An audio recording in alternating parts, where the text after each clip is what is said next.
Hola, hola, ¿qué tal? ¿Cómo les va? Buenas noches, bienvenidos a Tenemos Todo, bienvenidos a el debate, bienvenidos a la política, bienvenidos a las entrevistas en esta versión recortada que tenemos de Tenemos Todo en esta noche de jueves para toda la provincia de Río Negro, cada rincón de la provincia en vivo por la pantalla de Canal 10. Hoy un programa en el que vamos a abordar una temática muy sensible, de la que mucho se habla y vamos a ver cuánto se hace, además de hablar. De eso se trata un poquitito el programa de hoy, que tiene que ver con la violencia.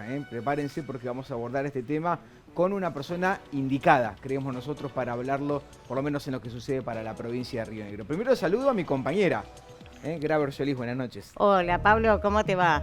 Un tema importantísimo esta noche, no se pierdan el programa porque vamos a estar hablando, como dijiste vos, de un tema sensible y queremos ver qué es lo que se está haciendo desde la provincia de Río Negro a través de las políticas públicas para combatir la trata, la explotación sexual y laboral, ¿no? Así Totalmente. es un tema muy sensible y que merece tratamiento público, sobre todo para que la gente esté informada. Cuando hablamos de violencia abordamos todo, ¿no? La violencia Claro. humana hacia una persona que implica todo este tipo de condiciones. Angélica Calfín la tenemos con nosotros, buenas noches, desde la coordinación, un órgano que funciona para la provincia de Río Negro, que funciona con el Estado trabajando, tratando de evitar y de combatir, ¿no? Las dos cosas, ¿es así? Buenas noches, Sí, bienvenida. buenas noches, muchas gracias por esta invitación. Muy bien, me presentaron. Bueno, yo estoy a cargo del programa de asistencia a víctimas del delito de trata, que depende del Ministerio de Desarrollo Humano de la provincia de Río Negro. Sí, la verdad que es una temática muy sensible, digamos, en poco se habla, pero mucho se hace, al menos desde el Estado. Nosotros tratamos de visibilizar esta temática, tratando de promover la línea de denuncia y más que nada detección temprana. Por ahí les quería comentar que, bueno, desde a raíz de la implementación del programa, que es a partir del 2014, cuando nuestro actual gobernador, el doctor Alberto Beretinec, a través de un decreto que es el 1258, aprueba este programa, ¿sí?, que tiene como un objetivo principal, que es la de brindar asistencia a aquellas personas que han sido damnificadas por este delito. Uh-huh. ¿De qué se trata? ¿Qué es la trata de personas? La trata de personas es la violación más extrema que puede padecer una persona, ¿sí? Nosotros siempre lo simplificamos de esta manera, que es la compra y venta de seres humanos, ¿sí? Y que es un crimen organizado porque la trata de personas no tan solo, digamos, hay una sola persona, sino que hay personas que lo contempla la ley también nacional, la 26842, que hay personas que se dedican a captar, hay personas que se dedican al traslado, ¿sí?, a la recepción y explotación de personas. Pero es la violación extrema a los derechos humanos que puede pasar un ser humano. Mira, martes y bueno, el miércoles hubo muchos homenajes. Hablamos del gran Pepe Mujica, que nos dejó una de las personalidades más importantes de Latinoamérica. Él hablaba que un hombre dejaba de ser hombre como ser humano cuando perdía la libertad. Totalmente. ¿No? Y acá me refiero a esa frase, entre tantas cosas que dijo Pepe Mujica, que hablaba de esto, ¿no? Es perder tu condición de ser humano. Totalmente, totalmente. Es aberrante. Es aberrante porque, bueno, hablamos de un crimen organizado, donde la persona pasa, digamos, de ser sujeto a ser objeto de mercancía, porque es el principal destino de la trata, es la comercialización de la persona. Uno cree que no existe acá eso. Dice, claro. No, eso lo vemos en las películas. Preguntar cómo es en la actualidad la trata de personas, porque uno, bueno, a través de las películas siempre ha visto, pero hoy con la tecnología es mucho más fácil captar la atención, por ejemplo, de mujeres, ofrecerle trabajo, casa, comida en el exterior o de otros países aquí en la Argentina. Sabemos que el factor principal de la trata es el engaño. ¿Sí? Hay como métodos nuevos de captación, las redes sociales hoy pasaron a ser como un factor importante para captarlas también, y sobre todo cuando la persona está en una situación de vulnerabilidad. Vulnerabilidad le llamamos situación, digamos, de falta de trabajo, situaciones por ahí, problemas en la casa, problemas que tiene, digamos, con respecto al tema de la droga también, porque también ahí los consideran vulnerables, y son factores principales para el método de captación. Y frente a los casos que ustedes se han encontrado, ¿cómo se actúa? Nosotros tenemos un protocolo en la provincia de Río Negro como punto focal, si bien, digamos, ustedes por ahí nos pueden ver en las redes, pero somos un punto focal de asistencia. Nuestra intervención siempre es con derivación de la justicia federal. Al tomar la trata de persona como un delito federal, la que interviene acá es la justicia y fiscalías federales. Nuestro programa activa cuando recibimos un oficio, ¿sí?, de presunción, porque quien determina si es trata o no es la justicia. El protocolo que nosotros nos manejamos es que cuando hay una persona que hace una denuncia a la línea 145, porque es una línea nacional, gratuita y anónima, se preservan los datos también, por eso que nosotros siempre decimos que ante la duda, ante la sospecha de una situación de presunción de caso de explotación sexual o laboral, se debe llamar a este número. Este número pertenece al Ministerio de Justicia y Derechos Humanos de la Nación y cualquier persona puede llamar. De esa manera... ¿Cuál es el número? 145. 145. Línea nacional, gratuita y anónima durante todo el año, ¿sí? Ante la presunción de una situación, ¿sí?, se llama a esta línea, ahí le toman los datos. Le hago un ejemplo. Sí. Si estamos hablando de la situación de Viedma, por ejemplo, San Javier, llaman y dicen que hay una situación de presunción de explotación laboral de unos trabajadores y la persona tiene que indicar los mayores datos posibles. ¿Para qué? Para que desde la línea 145 puedan bajar a los juzgados federales más cercanos. En este caso sería Juzgado Federal de Viedma. De esa manera, el fiscal lo que ordena es una serie de tareas investigativas. Nosotros siempre señalamos que cuando el fiscal o la justicia federal se presume que hay niños, adolescentes o personas vulnerables como personas con discapacidad o adultos mayores, el tiempo de investigación que le dan a las fuerzas federales es mucho más rápido, 24 a 48 horas. ¿Por qué digo esto? Porque en realidad se actúa de la inmediatez con respecto a ¿por qué? Porque la justicia tiene que saber si el lugar que está llamando es real, si existen esas posibles víctimas, porque bueno, también ha pasado donde llaman y digamos, y no es real, ¿sí? Pero la mayoría de las veces la justicia tiene que saber de qué lugar se trata, si realmente están las presumiblemente, digamos, víctimas, y de ahí se hace un trabajo y ahí nos convocan a nosotros para que podamos Ahí quería llegar, convocar. Sí. ¿Por qué? Porque es un delito federal, sí, que va a un número, a una línea que se atiende en otro lugar, que la investigación no depende también de la justicia ordinaria rionegrina, sino de la justicia nacional federal. ¿En qué momento ingresa el Estado provincial rionegrino, en este caso, a trabajar en un caso delicado como el de, por ejemplo, explotación laboral, que fue el ejemplo que yo recién? Hemos tenido nosotros algunas cuestiones de la justicia ordinaria, pero lo creen incompetente, entonces lo pasan directamente a la justicia federal. Porque bueno, con nosotros trabajan mucho, pero las fuerzas federales, tanto Prefectura Naval, Policía Federal, Gendarmería Nacional, que en el caso acá del Alto Valle trabajamos mucho con ellos, o la PCA en zonas de aeropuertos también. Claro. De esa manera ellos tratan de elevar el informe correspondiente y bueno, unifican los informes y de ahí. Nosotros tenemos a nivel nacional el Programa Nacional de Rescate, que pertenece al Ministerio de Justicia, que son las primeras profesionales que tienen que venir al lugar de explotación y de manera paralela el gobierno para tratar de hacer el rescate y asistencia. Pero bueno, desde el tiempo que yo estoy a cargo, la justicia, digamos, nos ordena a nosotros como punto focal. ¿Por qué? Porque conocemos el territorio, conocemos, porque, a ver, no es lo mismo hablar de Bariloche que hablar de Viedma, que hablar del Alto Valle o Valle Medio. Son distintas realidades que nosotros con todo este año, que somos de acá de Río Negro, ¿no? Y conocemos los lugares presumibles también. Justamente habló de Bariloche. Este verano hubo un caso resonante, ¿no?, en San Carlos de Bariloche, que se dio también a partir de una denuncia de salud pública, ¿no?, donde vieron algunas cuestiones irregulares en una paciente embarazada en el hospital y eso generó. ¿Ustedes tuvieron una actuación allí? Sí, nosotros en realidad venimos trabajando bastante, en realidad en la provincia de Río Negro, hemos hecho repatriaciones también de Chile, con una joven también de que la captaron el Bolsón, y sobre todo el caso que vos nos estás diciendo, sí, nos dieron inmediata. ¿No? Sí. Y ahora con respecto a este caso, sí, nos dieron inmediata intervención para poder brindarle la asistencia correspondiente, que para nosotros todo fue una experiencia importante también en el ámbito laboral, pero bueno, nada, nuestro gobernador y el ministro también quería que nosotros estemos ahí para recordar los derechos de esta persona que han sido vulnerados, obviamente. ¿Cuál es la asistencia?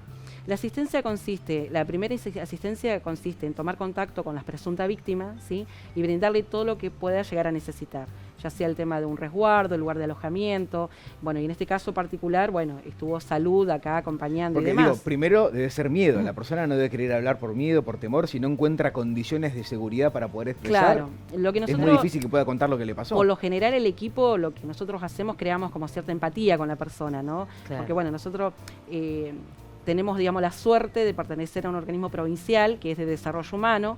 No le decimos directamente que somos de trata de personas porque muchas veces no entienden y se asustan. Entonces le vamos como, bueno, la mayoría somos trabajadores sociales, empezamos como a trabajar el tema de la confianza, la empatía, hasta que ellos puedan acomodarse y decir, sí, estoy con personas que me van a ayudar. Bien. Claro. Próximo paso después de ese, logran la confianza, logran que la persona Sí. confiese, cuente Sí. y aporte información muy valiosa. Claro, para bueno, ustedes. nosotros cada paso que damos es una línea de la justicia. El fiscal te dice, necesito que hagan esto, necesito que resguarden a la víctima, que cubran todas las necesidades básicas. Porque digo, se podría separar en dos grandes Claro, partes. Una es exactamente. ayudar a la víctima y después la información que hay que darle a la Claro. justicia federal para que siga investigando. Exactamente, porque nosotros lo que hacemos es la asistencia. El primer paso es el tema de la asistencia. Después acompañamos a las presuntas víctimas hasta la declaración testimonial. Pero ahí vemos si realmente la presunta víctima está en condiciones de declarar, porque muchas veces esas personas salen de un lugar, en un contexto bastante importante, entonces tenemos que también respetar ese momento. Claro. ¿Sí? Y sobre todo el tema de la situación de la joven rusa, el problema que nosotros nos encontramos fue el tema del idioma. Claro, claro. ¿Sí? Porque bueno, también nos ha ocurrido en otras ocasiones, con nacionalidad también chinas también. Hemos tenido, Río Negro ha tenido importante, digamos, intervención en este contexto. ¿Tiene alguna implicancia todo este corredor de Vaca Muerta, toda esta actividad petrolera que históricamente ha sido vinculada a este tipo de hechos, ¿no? Antes lo teníamos más abajo, lo teníamos en Santa Cruz, en Comodoro Rivadavia. Bueno, ¿cómo están trabajando ustedes en este tema? Mira, ¿hay algún tipo de política especial, de articulación también con Neuquén? Sí, eso, articulación. Nosotros ahora venimos, el día de ayer se hizo una reunión de mesa de trabajo conjuntamente en Añelo. ¿Sí? Porque nos pareció un lugar estratégico para que podamos estar las dos provincias, poder unificar criterios de intervención, ¿sí? Y la detección temprana, que para nosotros es importantísimo. Lo que concierne a Neuquén, bueno, la parte preventiva la trabajarán ellos, ¿sí? A nosotros lo que concierne es Río Negro, pero sí poder articular porque, bueno, hemos tenido años anteriores algunas situaciones que, digamos, de Añelo, la víctima ha estado acá o ha estado en Añelo y es nuestra, entonces nos parece súper importante la articulación entre las dos provincias. Tenemos muchas más preguntas para hacer, pero también tenemos la oportunidad de irnos a la primera pausa. Bien. Vamos a dejar algunas cuestiones que tienen que ver, por ejemplo, con si hay algún parámetro de edades de víctimas en este tipo de cuestiones, Bien. que voy a dejar ahí picando la pregunta para poder contestarla a la vuelta, y tantas otras preguntas más que tenemos al respecto de esto, porque digo, la explotación laboral y la explotación sexual son distintas pero son similares. Ambas tienen que ver con las libertades de las personas que son graves, ¿no? Así que vamos a estar abordando esto. Nosotros ahora hacemos la primera pausa. Acá Tenemos Todo y ya volvemos con mucho más.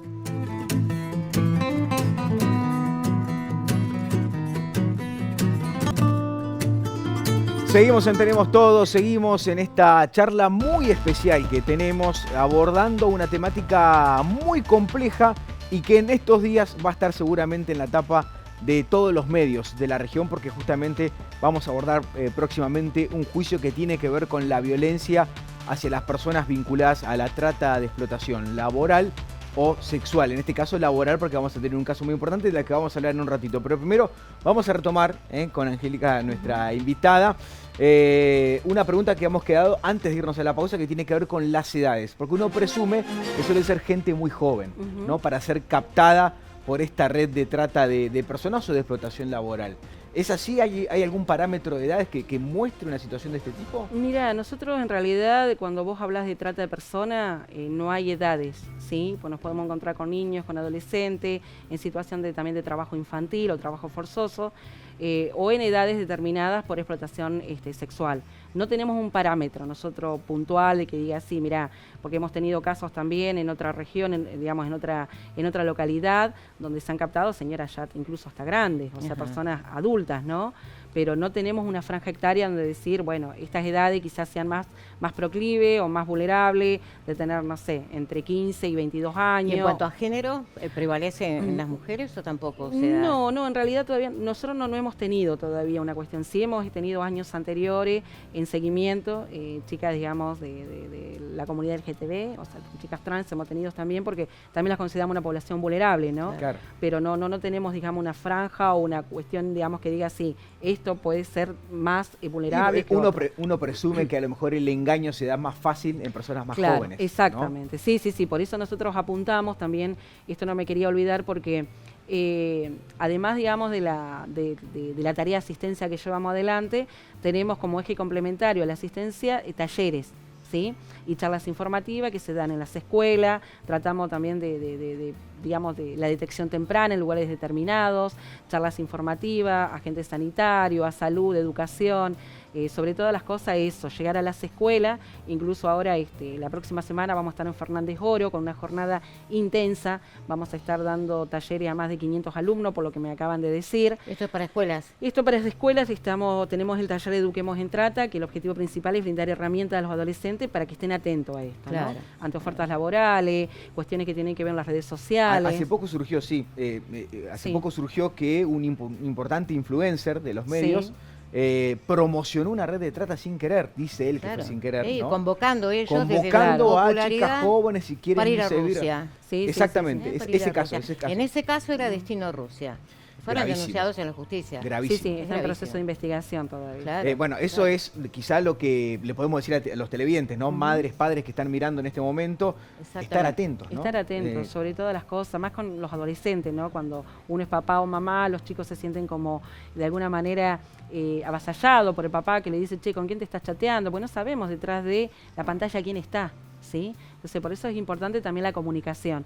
Yo creo que la comunicación es el factor importante, la herramienta importante para estar prevenidos. Además, muchos jóvenes que por ahí quieren irse de su casa, ven la posibilidad, pago en dólares, casa, comida, una posible carrera de modelo, claro, ¿no?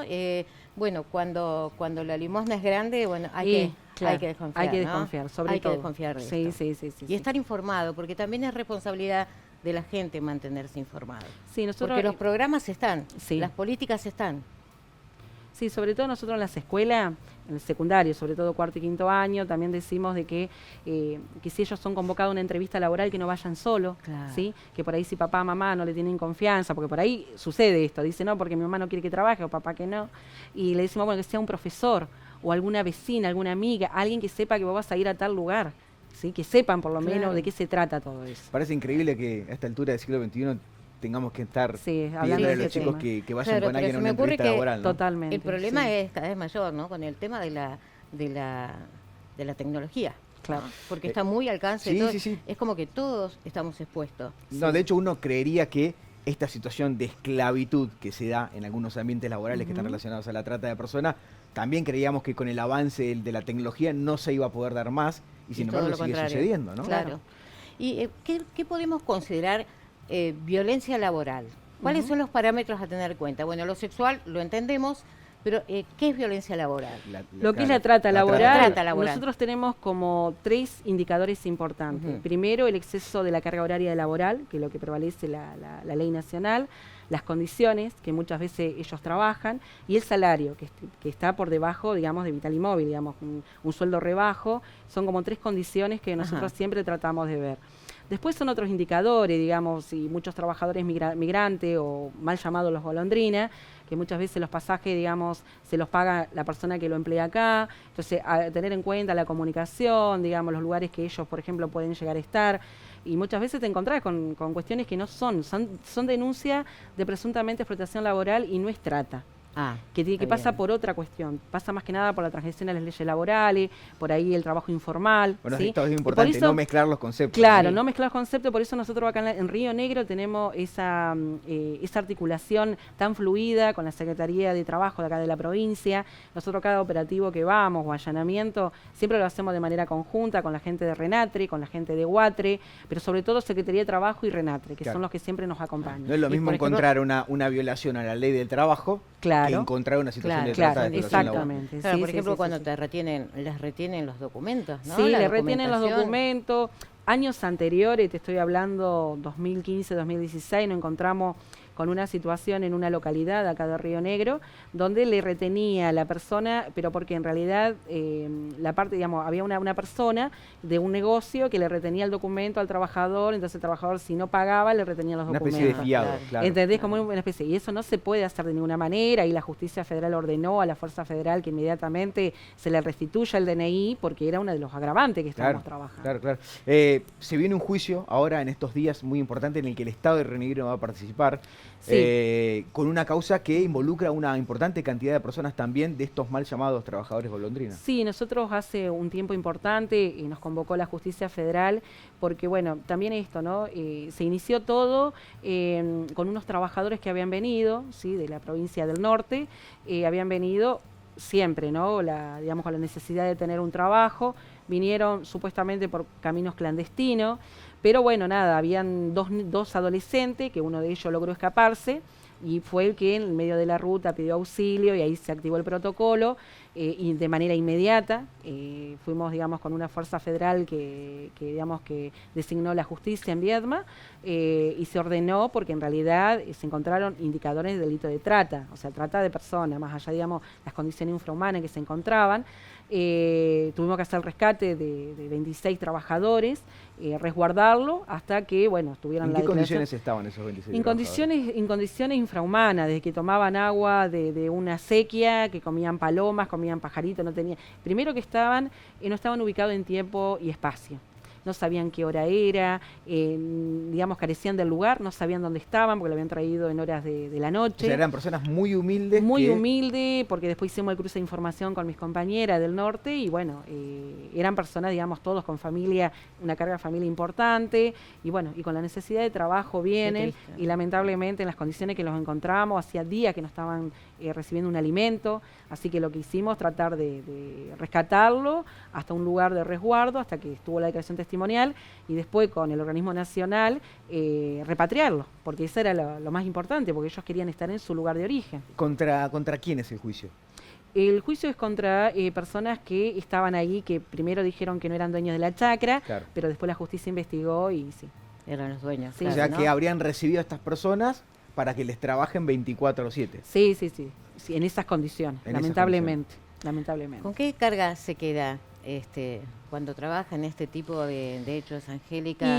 ¿Cómo quedan los profesionales que son testigos directos de todo esto? Sí, nosotros somos pocos en la provincia, tenemos nuestra sede en Viedma y tratamos de contenernos entre compañeros también, porque eso es lo más importante, ¿no? Siempre a las intervenciones no vamos uno solo, siempre tratamos de ir 2 o 3, todo lo que se pueda.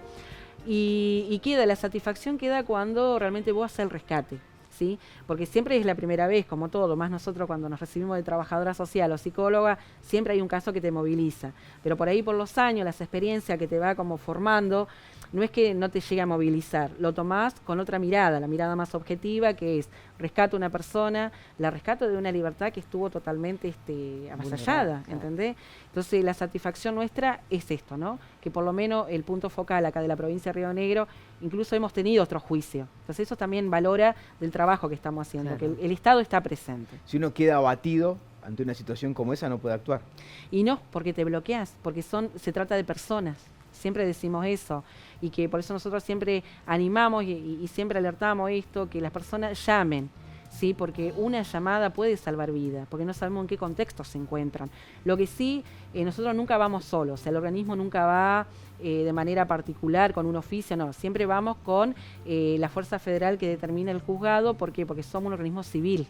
¿Sí? Claro. Tenemos experiencia porque tenemos los años acá, pero siempre el resguardo es importante. ¿Se encuentran con situaciones violentas? Sí, hemos encontrado situaciones de mucha violencia, ¿Y hacia pero ustedes cuando también? Hacia nosotros, por eso siempre la justicia ordena que una fuerza federal nos acompañe.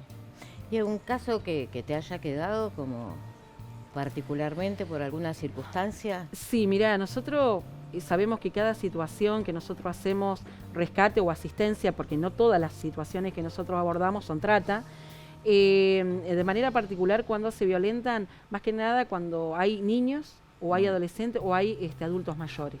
En este caso nosotros tenemos, hace 2 años atrás, tuvimos el rescate de una persona que era oriunda de la provincia de Misiones, un adulto mayor, que perdió lamentablemente todos sus derechos, vulnerado todo. Estaba en un lugar donde realmente no tenía ningún tipo de resguardo de nada, y ese sí fue un caso bastante importante, que hoy, gracias a Dios, está con su familia.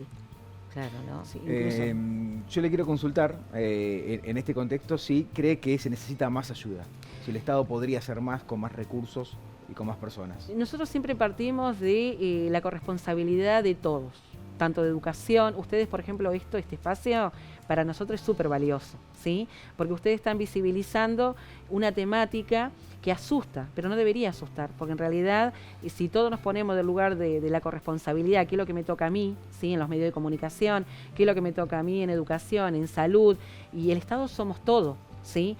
Lo que nosotros siempre hablamos es eso, del lugar de corresponsabilidad. Por ejemplo, hasta ahora no hemos tenido un no de algún municipio.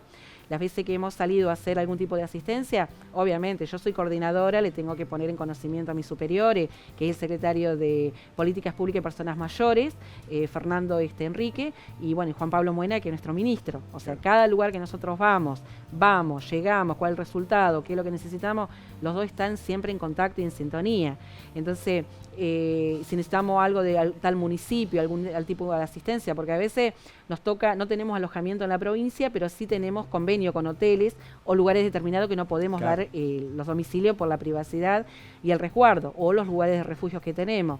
Pero sí tratamos de canalizarlo a través de que el municipio, suponte, no sé, pueda asistirlo en un albergue, si se trata de, no sé, más de 15 pero por ejemplo, personas. ahí hay un punto, ¿no? Un poco más de infraestructura, sí. Quizá sería necesario. Y sí, nosotros lo que necesitamos es eso, más acompañamiento por ahí de los municipios, en que en realidad cada lugar que nosotros vayamos, ellos digan casa sí. de ayuda, de asistencia. Y lo que pasa es que es muy difícil el tema de los resguardos, ¿viste? Porque no es lo mismo que hablar trata de persona que hablar acerca de violencia de género. Claro, claro. Lo nuestro es mucho más delicado, donde no nos sentimos solos, tenemos el acompañamiento de la provincia, por lo menos todos los lugares que nosotros hemos tocado, siempre hemos tenido respuesta. Claro. Pero como un tema tan delicado, siempre el alojamiento tratamos de tenerlos nosotros, con el juzgado, obviamente. Muchísimas gracias por estos favor. minutos, ojalá que hayan sido muy útiles, para nosotros lo fueron, sin duda. Bueno, muchas gracias. Gra, nos vemos. Bueno, llamar al 145. 145. Eso es lo último que tenemos para decir. Ante cualquier duda, sí. Es preferible llamar y no quedarse con ese encono, claro. ¿no? Sí, ante cualquier duda, cualquier sospecha, porque nosotros tenemos muchas cuestiones. Una cosa lo que es prostitución y otra cosa, porque nosotros en la Argentina no tenemos, digamos, reglamentada la ley de prostitución. O sea, una persona, o sea, nosotros por ejemplo lo entendemos, ¿sí? Pero hay personas que dicen, no, yo estoy trabajando y decido por mi cuerpo. Es distinto cuando hay una facilitación y promoción de la prostitución. Claro, exactamente. ¿Entendés? Entonces por ahí son, no, si es y para hablar de no media trata, la nosotros, voluntad. ¿viste? Claro, sí, no es lo mismo, exactamente. no es lo mismo. Exactamente. Muchísimas gracias. No, por favor, listo. Y nosotros de esta manera llegamos al final de este programa de Tenemos Todo, muy especial que tuvimos acá por la pantalla de Canal 10. Les agradecemos a todos ustedes por estar del otro lado. Nos encontramos el próximo martes acá por la pantalla de Canal 10.